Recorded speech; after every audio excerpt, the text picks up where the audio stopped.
Hey folks, welcome to Unqualified, the fantasy football podcast that's been losing the bread tie every time they open the bag since 2017. I'm your producer, Rob Diesendorf, here with Sean Brady and Scott Johnson, two fantasy football rivals that have been sabotaging each other for years, but they decided to come together to help you win your league and make your friends look like idiots. How we doing, Frank? Wait, Frank? Frank's here! Hey! Frank VanDyke is joining us on the pod today. Welcome, Frank. How's it going? Good, how are you, man? Thanks for joining. Good, yeah, it's good to be here. I'm excited. Long-time listener, first-time caller? Long-time listeners, first-time caller. Excellent. Make their friends look like idiots. Excellent. Damn, this podcast is about to get crazy. Yeah. Can we talk about bread ties? Because I always, whenever I open bread, I throw that out and I put a chip clip on it right away. Right away. Oh, that's a nice hack. Kind of a game changer. I don't like bread ties because I feel like you have to twist the actual bread, like, plastic for it to, like, cut, catch it, you know what I mean? Like, it just doesn't work as well once you break it. You just grab it from the top, you spin the loaf, then put the tie on it. Yeah, no, you spin the loaf for sure, but I put a chip clip on it after you spin the loaf. Are we talking about a bread tie or like that little bread clip that they have? I'm thinking of the clip. The bread tie. The bread tie is just a no-go. That thing is just a waste. Yeah, it is a waste. Yeah, I hate that. I mean, it takes a lot of effort, but I mean, either one though. Like the thing is, once you open the bag, you just you're so focused on the bread that you just let go of the clip or the tie, and then you just get out the bread, and then by the time you're done making your bread, you go back to close the bag, and it's like, where the hell did I put this thing? You know? Yeah. And sometimes like one of the pieces of bread like falls down the side of the bag. You know? Yeah. And the top one always gets smushed a little bit because you gotta get all the air out while you twist it too. At least I do. It's bad. Yeah. It's really bad. And like, even if you do lose the bread tie, like it's not a big deal because everybody just twists it and folds it under the bag anyway. The twist and tuck. Yep, absolutely. The twist and tuck. But like, I guess if you can't afford it always happens to me. Like, I always lose it, and I'm like, damn, I do this every time. But for some reason, every time I like open bread, I just forget that I know I'm going to lose it. You just got to put a little bowl next to your bread. Every single time you take it off, put it in that bowl, pick it right back up. Sounds like I lose the bread. Like, imagine if I just lost the whole loaf of bread. You still have the clip. That would be something you would do, Rob. Yeah. Anyways, I think we should probably move forward with this. What happened? What's going on? We're in week 3 of the playoffs, round 3 of the playoffs. It's championship weekend. Championship weekend for most standard leagues, yeah. This is the third round. Some leagues go up to week 17, but you got a lot of players in the NFL that are sitting that week, so like the studs and the good teams. But yeah, this is it. If you made it this far, congratulations and good luck. We'll get you to the winner's circle after this week. Yeah, me and Scott are actually playing each other in the championship this weekend coming up, and I cannot wait. Actually, pretty cool. Like, so we played in round 1, and Sean beat me in the OG league, and then we played in round 2, the semifinals last week in the Brady Bros league, and Sean beat me. And now we're playing in round 3, the championship in our Hoboken league, and I doubt you're going to beat me again. Oh, we'll see about that. Stacked. Completely stacked. The numbers suggest otherwise, but we'll see. Yeah, Todd Gurley just had matchup. 4 touchdowns this past week. I don't think he's going to have that again, buddy. We'll see. He might have used it up. He also might be a little cursed now with the MVP. Weight of the MVP talk on his shoulders. It's already claimed Carson Wentz and Antonio Brown the past 2 weeks, so people stop talking about it. I'm going to talk about it all week long, baby. Everyone just enjoy Todd Gurley and nobody talk about it. It's like Fight Club. Let's just keep it. It'll be our thing. All right. But yeah, little rundown of the episode. We're doing playoff mailbag. So questions from the listeners. We got a couple good ones in here. That's what we're gonna have Frank on, and then we're gonna do game previews. Just keep it nice and simple for the listeners out there, so you can get your content, set the lineups, and get moving. Content. Let's give the listeners a little lowdown on Frank. So Frank, he started out our league as kind of like the almost. This is going to be insulting, but it's not intended to be insulting, Frank. He started out almost as the Rob when we first brought him in. He had no idea. He was very green. He had no idea about football, fantasy football. Black sheep, definitely. However, the last 2 years, Frank lost in the championship last year, and he actually just lost in the semifinal this year. So he's now to me, I'm not trying to rub it in. I beat Frank again, and I beat Scott 2 times too. I sent you a nice text the moment I realized I had lost that game. You know, you got to concede like a gentleman. It was wonderful. No, I appreciated it. My point being with all of this is that you've become now a power player in this league, and it's really great to see, to be honest with you. So welcome. I'm happy to be here. You know, it's been hard trying to learn the ropes and, you know, get into the swing of things, but I think I'm starting to get there a little bit. So Rob, there's a little bit of hope for you if you try. The thing is that Frank is a well-oiled machine when it comes to this stuff. Like when Frank is able to sit down and look at like the stats and like do the research, like it's like solving a math equation for him. At least that's how I feel. Math equation. Makes spreadsheets. Like he's just cool and calculated, and I'm sure he listens to this podcast and like is formulating like psychological ways to beat you guys. Getting into your head. Yeah.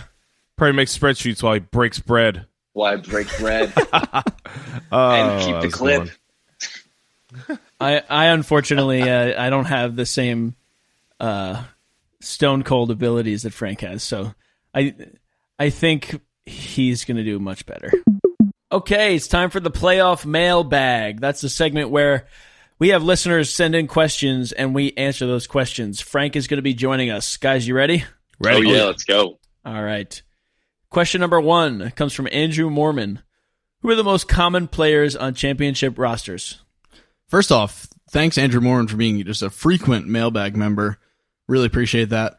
For me, there's 2 guys that come to mind immediately as being like common championship roster guys, and I happen to have both of them on one of my teams. Todd Gurley and Kareem Hunt. Both these guys were not necessarily drafted in the first round. Hunt was drafted really late. And they've been great all year. Hunt had a little bit of a dip in the middle of the year, but they've been phenomenal the last 2 weeks, which are the most important weeks of the season. So chances are if you got one of those guys on your roster, you're in the championship. So I'd say those 2 just to start. For me, Mark Ingram really did great towards the middle to the later half of the season. I mean, the beginning is a little bit weak, but we had a nice 30-point game in there. Really showed up for me when I needed him for a couple big wins. You look at like quarterback and wide receiver positions compared to running backs, like you guys were talking about. You look at like Russell Wilson and Carson Wentz. I know Carson Wentz is out, but he probably got teams to the championship round. Those guys were drafted rounds 7 through 10 as quarterbacks, and then wide receivers. You look at DeAndre Hopkins, Adam Thielen. Again, rounds 3 through 6, probably something like that, and they're putting up production like a first or second round pick. So those are the guys that I think that would get you there. All right, and question number 2. Oh, there's a B. Is there a question B there? Is there a B? There's 1B. All right, question 1B. Who are least likely players to be on championship rosters? All right, and the way I kind of see this is kind of like the opposite of what we just talked about. So what we kind of just did was like give a preview of like who the fantasy MVP is for the season. This is the opposite. This is the LVP, least valuable player.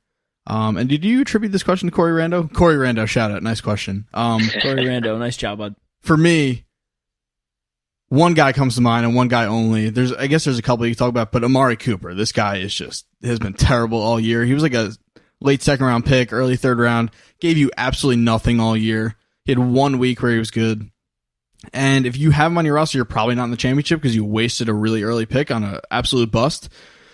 So he's my guy. He's the LVP for me.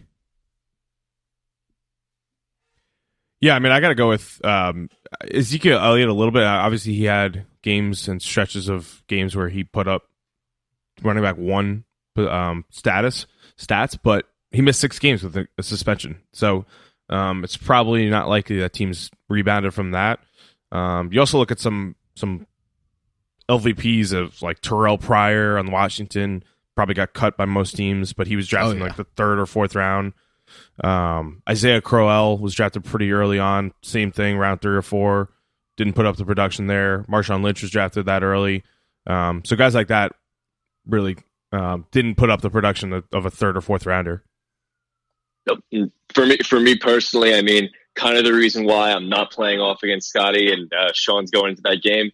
Jimmy Graham just put up a nice goose egg yesterday. I mean, he had a couple really big games earlier on in the season, but really let me down in the clinch. And he let you down last week too. You know, that's very true. He had a slow game and you fought through it, and then he did it again. So Jimmy Graham, come on, man, be more clutch. Be more clutch. Be better. Be better. Do more. 2 more. All right, and question number 2. What are your thoughts on inferior guys with great matchups versus the guys that got you there but have bad matchups? That question comes from Chase Bouchard. Is that right? That was pretty good, actually, yeah. I think it's like more of like Bouchard, but nice work. Bouchard? Yeah, that's right. I actually got this question from Chase, and I said, this is something we talk about all the time already. I think, Scott, me and you were in agreement. You're going with the guys that got you there. The biggest reason, obviously, you point to all the guys that do well despite matchup, like DeAndre Hopkins this week against the Jaguars. Biggest reason, though, for me is that if you lose because you plug in some random guy that has a good matchup and you bench one of your studs because he has a bad matchup and you lose that way, that is so much worse. It's such a worse feeling than losing just by going with the guy that got you there, because at least you can say, he just didn't have a good week, instead of blaming yourself for a terrible move. Yeah, I definitely say let your winners run. There's so much risk out there on the waiver wires, and if you decide to make a bad decision, it could ruin your entire day. Yeah, I agree. You got to stick with your studs. Most of the time, those are the guys that got you there, and don't trust your gut, but like don't bench your studs there. All right. Question number 3. Who will win more games next year, the Jets or the Giants? Okay, now this name just, I don't know. Just scold me if I'm wrong. Alex Melniczuk. Yeah, it's pretty close. AKA Mel. Melanchuk. AKA Mel. Just Melanchuk. Melichuk? Oh, Melanchuk. Melichuk. Okay, yeah, you're right. Yeah, Melanchuk. it's simpler than you're making it. Just as a Jets fan, I'm going to say the Jets, obviously. They have a decent defense, and they have some playmakers on offense. If McCown is anything close to what he was this year, or if they draft a good quarterback, or if they find a running back, like the Jets will be okay, and their division is not looking great. I mean, the Dolphins are a mess. The Bills probably won't have a quarterback. The Patriots hopefully will be on the decline. So I'll just say the Jets with my fingers crossed. Yeah, I mean, I'm going to have to agree with you, unfortunately. I mean, as a Giants fan, I just see a bunch of pretty big holes in the team. I mean, hopefully we're going to get a pretty good seed in this year's draft. We hopefully pick up some offensive linemen because we really need to prevent people from getting to Eli. I mean, it's been a really hard season out there for all of our Giants fans. Everyone knows it. And it's kind of embarrassing to even say to your friends from out of town that you've been following that team. I'm a Giants fan too. Yeah. All my friends down in DC are all Ravens and fans, and they just give it to me constantly. It's terrible. Yeah, I would say Jets because I kind of feel like I have to, and the Giants are an absolute mess. Their secondary is brutal. Eli Apple looks like one of the worst picks, worse than like Christian Hackenberg by the Jets. And it looks like Eli might be on his way out, maybe to like Jacksonville. Mm-hmm. Some rumors, very early rumors, but you never know. But I'll say Jets. I think they have a lot of pieces. The defense looks good. Hopefully the run game gets a little younger. We draft someone, but wide receivers look good. Robbie Anderson has having a career year this year and hopefully continues. All right. Question number 4. Why does the NFL not know what a catch/touchdown is yet? And this question comes from Andrew Corcoran and Chris McKnight together. So I guess they each wrote half of that question. I'm not sure. No, they both collabed. This question's on everyone's mind this week. I don't have an answer for you. Just as a fan, it's kind of infuriating. I feel like what they should do, this is my suggestion. Everyone has all these crazy suggestions. They should just call up. They should have like a couple of like bars on tap. They should have the ref with a direct line to a sports bar and just gauge the room. If the whole bar says it's a catch, it's a catch. If the whole bar says touchdown, it's a touchdown. That's it. Let common sense prevail. That's all I'm saying. It's like the opposite of that Buffalo Wild Wings commercial where they're trying to phone in to keep the game going, No, but I'm right there with you, man. I mean, they really go out of your way to try to like change it every year on you and try to confuse you as much as you possibly can. And it really is infuriating because like, obviously what a catch is when you see it, but you have these really challenging plays where it's just right there and it's really frustrating. Yeah. I mean, I think the first one that was called this year. So we're talking about when a player crosses the plane with the football and it looks like a touchdown, but then the ground, like hit the ground and the ground, it doesn't survive the ground, quote unquote, and it pops out. So this happened to the Jets in week like 3, I think, against Miami. And I was at that game, and it happened to them against the Patriots. Yep, it happened to them against the Patriots, and then this past week was the Steelers against the Patriots. So seems like the Patriots, something fishy going on there again. They got some magic. Big fucking surprise. Yeah, big whooping surprise. Honestly, I think if there's any question if it should be a touchdown or not, just have a tip ball like they do in basketball between the receiver and the defender that was primarily on them. And I like that idea. That's a solid idea. Yeah, whoever gets it, you get a touchdown or a stop. All right, and question number 5. Big moment for index cards in the Cowboy Raiders game on Sunday night. What is the funniest possible prop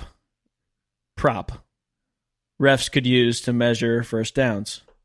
Yeah, so this is referencing, obviously, the ref. Another ridiculous thing. Yeah, this is crazy. That question, by the way, comes from Jim Bickle. Oh, he's a Thanks, Jimmy. Mr. Bickle. I can't wait for our unqualified merch to come out with Bickle on there. But this question is obviously referencing the game on Sunday night where the ref pulled out an index card to measure the distance between the ball and the first down marker. And then, dude, I kid you not, the guy was like hamming it up for the camera. Like he had a full-on smirk just rolling the whole time. It was great. And for me, this, like, I was trying to think of like what's a really thin product that would just be incredible if like a ref just had on tap to like use. It's got to be Yu-Gi-Oh cards. Like imagine a ref just whips out the Blue Eyes White Dragon and just tries to measure, and it would just be fantastic. So many memes disagrees, starts throwing down some other monsters that they start dueling over the line of scrimmage. Exactly. Bunch of nerds. Dental floss. I'm gonna go with really thin pancakes because I make really thin pancakes, and I just want to see a pancake like dripping on the ball. And then also, I feel like it would be funny in a rainy game to have one sheet of tissue paper as the really thin thing you're using. It just gets like soaked and like breaks in the middle, and you still got to eat. That's the only thin thing you have. Rob, what do you think? How thin are your pancakes? They're pretty thin. I like a crepe. It's like a crepe. Yeah, just say you like crepes, man. God, what would all those? I had a whole mess of them this morning. What would I use? I don't know. Maybe like a fucking lace, like a doily, or like a handkerchief, potato chip. Yeah, handkerchief, or maybe like a potato chip, or like a Dorito. He puts it in between, and then he just eats it. That'd be good. Takes it out, Gene holds it Sterators up, face eating it. Yeah, eating a Dorito. Scott, you really want thick pancakes? Thicken those up. All right. No, I'm not going to do that. Question really number good. 6. Question number 6 comes from Alex Koenig. How do you win your fantasy league without cheating? You ain't cheating, you ain't trying. What I'm going to do is I'm going to answer this. I'm not going to answer this question. I'm just going to give you backstory on the question and the questioner. So, long time ago in the OG league, we were going through. We were just starting out, so we were trying to figure out how to run a league. I was the commish, and I decided, I'll put the divisions together, but I don't know how to make the schedule. Like we could just let ESPN do it randomly. So my buddy Alex Koenig comes to me. He's like, "No, I got this whole formula. Like I have this whole way to set up the schedule. So like each team plays certain teams at a certain amount of times, and he really sold it. So what I did was I gave him access to my account to mess with the schedule and set it right, and everything was great. Like we still use the same schedule like maker to this day. It's a really fantastic program, or just set up. But what he did was weeks later, he would go into my account and he would like mess with people's like trades and drops and the waiver order. Like he would just constantly like tinker little things to give himself an advantage. I think he actually wound up proposing a trade with my team to somebody else, and it got crazy. So the league obviously went nuts, and he's kind of just been known as the cheater ever since.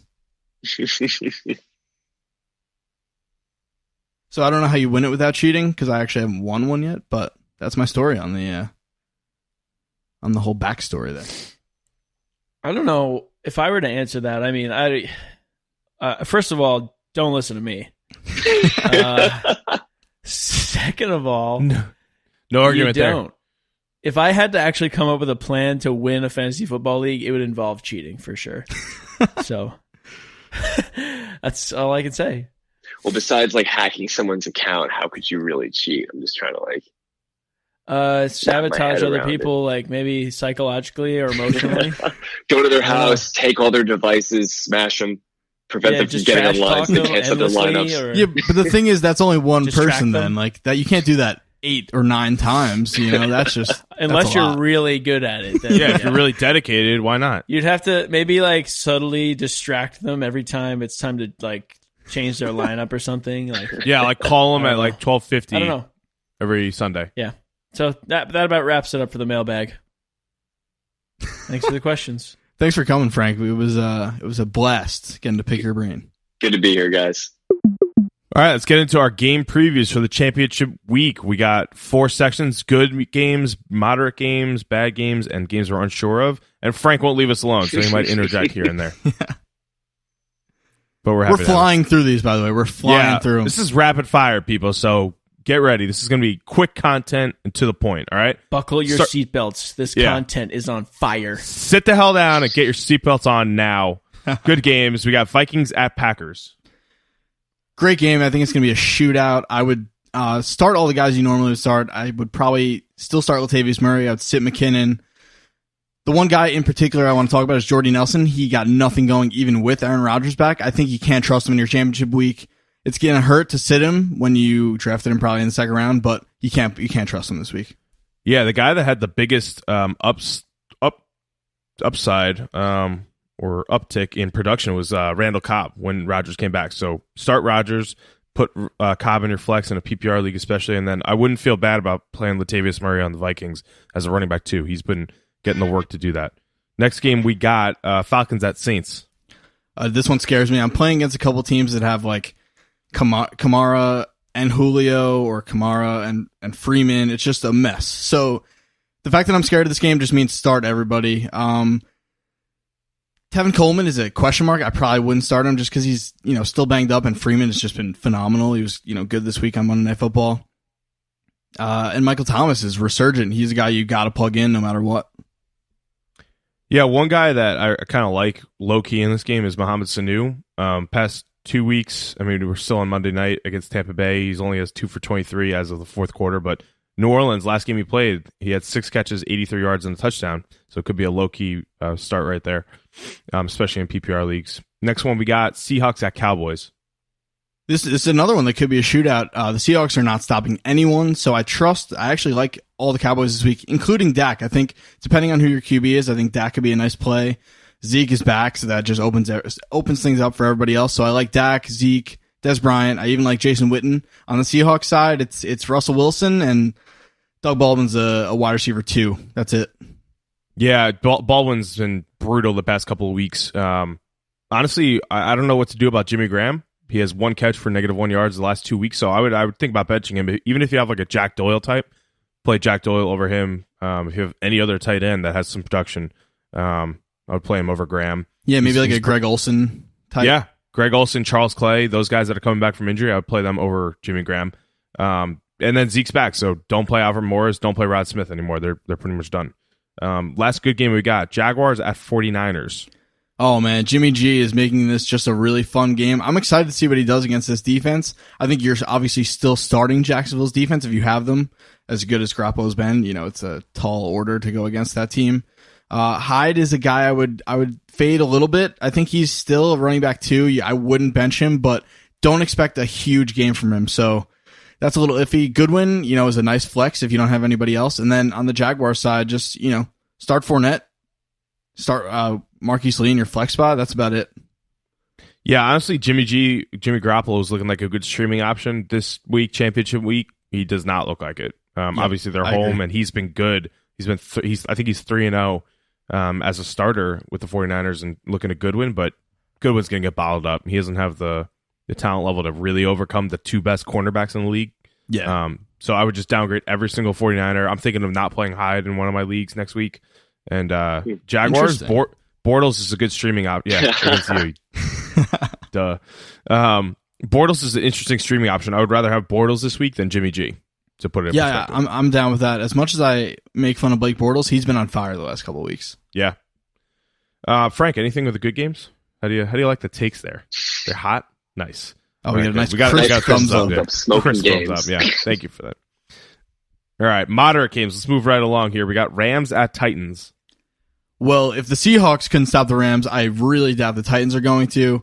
I think Goff's a must start. Gurley is a top 5, probably top 2 running back for me. Robert Woods is a start as a wide receiver 2. And then I would consider even playing like Cooper Kupp. Watkins hasn't been great and doesn't get as many targets as Kupp or Woods, so I'd probably sit him, but Kupp is a possibility. On the Titans side, it's probably just Delaney Walker, though. Yeah, the only Titan I would feel good about is Delaney Walker. DeMarco Murray got most of the work this past week, but on the season, Derrick Henry has more rushing yards than him. DeMarco Murray is the pass-catching back there, but he's not inspiring anything against the Rams. The Rams, it feels like they're going to blow out the Titans, and then the Titans are going to be in catch-up mode, which means a lot of work for Delaney Walker. One guy that I would feel really good about is Robert Woods. I would plug him right back into your lineup, and I would bench Watkins and Kupp, who were streaming options before Woods went down. And when Woods went down. And I would play the Rams D. I think it's a great spot for them. They just lit up Seattle, and I think Mariota has looked like a deer in headlights the last couple of weeks. It could be just a party in the backfield for the Rams. Yeah, I think a lot of people thought the Titans were a good streaming option against the 49ers last week, and the Rams were not against the Seahawks, and it was opposite. Yep. So, I agree. Next moderate game, Bills at Patriots.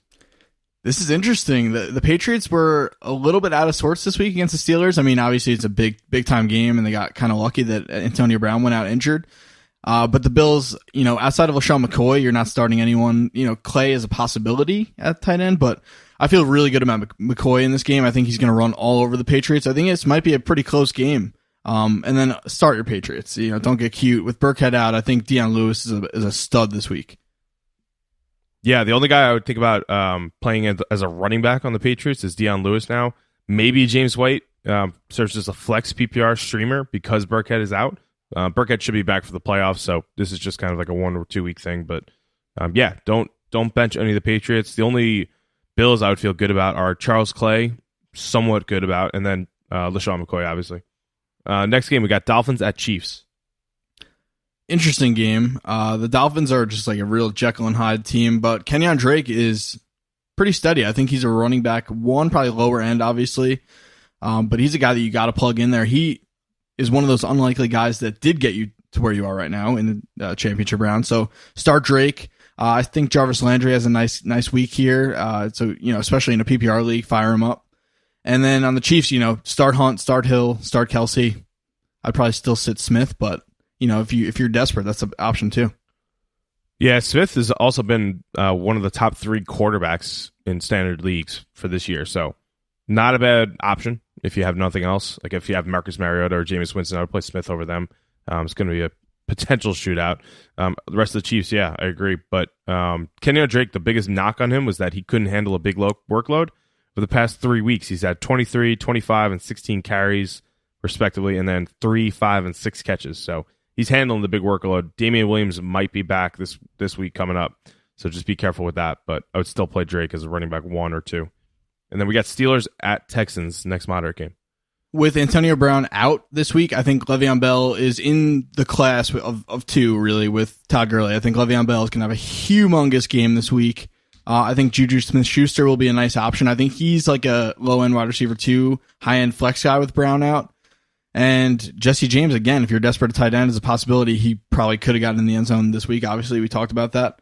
On the Texans side, Lamar Miller is, he's a steady running back too. And Hopkins, man, this guy's incredible. Like, he's matchup proof. Fire him up, wide receiver 1.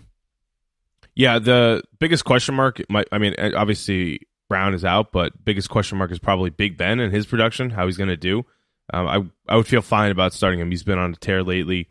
Could have easily had 24 points instead of 18 this past week against New England. He had a late game interception, so could have had 3 touchdowns and 0 picks compared to 2 touchdowns and 1 pick. So, again, quarterback 1 even without Brown. Moving on to the bad games. These are games that have pretty much no one that you can there's a lot of them. Yeah, or 1 or 2. Yeah, there's a lot. It's been a lot of bad games this year, to be honest. But the first one we got Colts at Ravens. Oh, man, the silver lining here is Alex Collins. I think he has a big game. He's a running back 2 for me, rock solid. On the Colts side, it's like Jack Doyle, and that's it. Like, if you're starting T.Y. Hilton, you're the kind of person that is probably like needs to be peeled away from the blackjack table in Vegas, because that is a risky proposition. He might be one of the least valuable players this year too, along with Amari Cooper. Honestly, T.Y. I Hilton. agree. And Jordy Nelson we could put in there, but yeah, that's easy. That's enough said there. The only thing to look out for is Javorius Allen got 13 carries, and Alex Collins only got 12, and Javorius Allen got most of them at the end of the game, so it could be construed that it was, not garbage time. It wasn't a blowout last week, but maybe a little end of game thing there. But I would fire up Alex Collins as a running back 2 in standard and PPR. Browns at Bears. Oh, man. All right, so we got Josh Gordon on one side. I think he's a guy you still like. The Bears have been sneaky good on D, but Gordon is just unguardable on a good day. You're really just hoping that Kaiser shows up with at least D plus stuff, and then you're good, basically. You don't want the F stuff that we got this last week. And then Jordan Howard on the other side is a guy you got to plug in as a running back 2. Cohen's an option in PPR leagues if you're desperate, but you're not playing any other Bears. Yep, I agree. Buccaneers at Panthers next game. This one's actually kind of fun. I think the Panthers are just lights out right now on offense. Cam Newton's no doubt QB start this week. I think he could carry you to a fantasy championship because the Bucs are not stopping anyone. And then one guy I really want to highlight, or actually a couple. I want to talk about this whole Panthers offense because they're really fun. Christian McCaffrey is a PPR running back 1. I think he's a standard running back 2. This guy has really been good. He started out really slow and took a lot of heat for it, but he's been really good of late, and he's someone that could be, one of your heroes at the end of the weekend. Devin Funchess is kind of a steady low-end wide receiver 2, and then Greg Olsen is back. I think I'm going to start him against you. I'm just giving you the heads up. I can't wait to see those glorious blonde locks flowing out there. Can't wait. Yeah, Christian McCaffrey looks like a slot wide receiver. He has 73 catches and 5 touchdowns receiving. So wow. PPR machine. And I'd fire all the Panthers up. And thanks for letting me know about that. I can't really do anything about it, but I appreciate that. Broncos at Redskins next game. 2 teams that should be better than the records. I think the Broncos are really lacking a quarterback, so that just says you're not starting most of this offense. I think if you're really desperate for wide receiver help or a flex spot, Demaryius Thomas is probably a nice pick, and maybe CJ Anderson if you have him, but odds are if you have one of those 2 guys, you might not be still in it. On the skin side, I think Cousins is a low-end QB1. He's really kind of faded of late, and that's it. I mean, this game is going to probably be really ugly. Yeah, this is why you don't trust Emmanuel Sanders ever. I actually dropped him in our league because no one's going to pick him up because he's that bad. But yeah, they're off year for all those wide receivers. I would say Demaryius Thomas is a wide receiver 3. CJ Anderson could be a good spot start. He had 30 carries for 158 yards last week, so that's a pretty good sign. Giants at Cardinals. This one could be fun. The only issue I see with the Giants were sneaky good this week against the Eagles. My issue though is I have I always say this wrong. Sneaky suspicion that Patrick Peterson is going to follow Sterling Shepard around, which is not good news because Shepard was really good last week. And people might start, thinking to plug him in. But for me, he's a very risky, wide receiver 2 flex guy in PPR. I think Peterson is no joke. And I think Engram is really the guy that's going to have a big game here. On the Cardinals side, I mean, Larry Fitz, that's it. That's, there's nobody else. Maybe Steels Jones. I don't know. Steels Jones has been brutal the past couple weeks. So he started off well. But yeah, I agree with you there. Probably not. One guy, don't get cute with Kerwin Williams. He hasn't been good the past 3 weeks. He's been very underwhelming. He had 16, 20, and 17 carries, but is doing literally nothing with them. And he's not catching it either. So not really doing any favors. And he got hurt this past week. Quarterback is changing to Drew Stanton next week. The coach, Bruce Arians, said it. So that should only help Larry Fitz. But other than that, stay away. And Shepard, I would say he's a wide receiver 3 with Peterson shadowing him. All right, now those are a lot of bad games. Now we got games we're unsure of. First one is Lions at Bengals. Yeah, these are 2 of my least favorite teams in the league to watch. yikes. I will not watch a second of this game. That being said, I think AJ Green is one of the most fun options this week. I don't think even if Darius Slay plays and is all over him, it's not going to matter. AJ Green's a guy you're playing every single week. On the Lions side, like Golden Tate is a play. That's about it. Like you cannot put into words the shrug I just did. It's just there's nothing that's exciting here. Yeah, I wouldn't even feel good about Golden Tate except for in PPR leagues. Standard leagues, no, don't play him. You could do way better, hopefully, if you're in the playoff and if you're still in the playoffs. But I mean, I would feel okay about Marvin Jones. He hasn't had a great past 2 or 3 weeks, but maybe due for a touchdown against Cincinnati. Their cover corners aren't that good, but and his old team. Yeah, and his old team, exactly. Run game in the Bengals and the Lions, I would stay away from. Joe Mixon might be back, but might be hampered and might split carries with Bernard. We've got Chargers at Jets. This one depends a lot about the injuries on the Chargers side. I think they're probably going to light the Jets up. The Jets are really just kind of falling off, especially with Bryce Petty playing quarterback. On the Jets side, like Robbie Anderson's probably a sit for me. I don't think you could trust him with Bryce Petty. And then on the Chargers side, fire everybody up. Rivers, yes. Melvin Gordon, yes. Hopefully Keenan Allen can play because I think he could go absolutely bonkers in this game if he does wind up, being able to play. And then Hunter Henry again is banged up. So if those guys are in, you're playing them. But obviously if they're still banged up, you're out of luck because the Jets are a very good matchup to face right now. Yeah, stay away from the Jets run game. Bilal Powell and Matt Forte is too much of a timeshare. Bilal Powell is getting more work now, which seems like they do that every year, and it's the dumbest thing ever because yeah, it's like too late in the fucking season already. They're so stupid. Forte got like 7 carries last week. Whatever, they're idiots. And Austin Seferian-Jenkins, you could do better than that at tight end. Bench him. Last game we're unsure of, and the last game of the regular season that we're going to preview for the playoffs. Raiders at Eagles. This one's a little funky. There's like a lot of moving parts here. I think on the Raiders side, I think Lynch can be trusted as like a flex guy. Obviously it's dependent on who else you have, but he's been okay the last couple weeks, and the Eagles just did not look good on D this past week against the Giants, which is very, very weird. So I think Lynch could have a good game. I also think Crabtree is in for a big game here. Amari Cooper, just don't do it to yourself. Just don't do it. If you own Amari Cooper and you're in the championship game of your playoffs, kudos to you. First off, well played. Second off, don't get cute. Just put him on the bench where he belongs and reconsider his status next year. That's all I'd say. What do you think about the Eagles? I would say Jay Ajayi is a good spot start. I mean, I doubt you could be in the championship with Jay Ajayi, but with 772 yards and 1 touchdown on the year as a first or second round pick, you're probably not. He might be due for a touchdown. He's getting a lot of work now, more than LeGarrette Blount at least, and more than Corey Clement, whatever. But Nick Foles looked good, so those pass catchers look fine. Aguilar might be a spot flex start, especially at Oakland, or against Oakland, which is a pretty bad pass defense.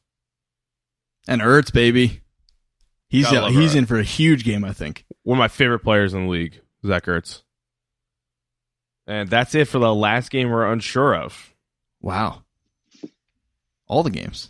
Yeah, all the previews. All right, that does it for the championship game preview. Oh, boy. Oh, my God. I can't believe it's here. Good luck to everyone who's still in it. Good luck to me facing Sean for the 3rd time in playoffs in a different round again in our Hoboken League. Everyone just give me some love on Twitter or something. I don't know. Just tell me I'm going to win because I'm really nervous about it. He really needs to follow. Yeah. As always, let us know if any questions. Unqualified FF on Twitter, Facebook, Instagram. Follow us on all of those. Subscribe. Leave us a review. We're gonna get some stuff going for you guys to leave us reviews. But Frank, thank you for joining us this week. Thanks for having me, guys. It's been a pleasure. Hopefully, we look to be back soon. Good to have you back, buddy. Hey, good luck to everybody in your championships. If you're still alive, it's a fun week. Don't forget to just step away from the football on the TV. Spend some time with your family. I promise you, your roster will still be doing well. And again, wish me luck as I dismantle Scott for the 3rd straight week. It's going to be a pleasure doing that. And oh my God. in the next couple of weeks, we'll probably be going through like season wrap up and just some more like the end of season awards type stuff. So make sure you stay tuned and again, drop us a review because we need it. Well, see you later. See you later. Fuck you, Sean. Well, see you later. Fuck you, Scott.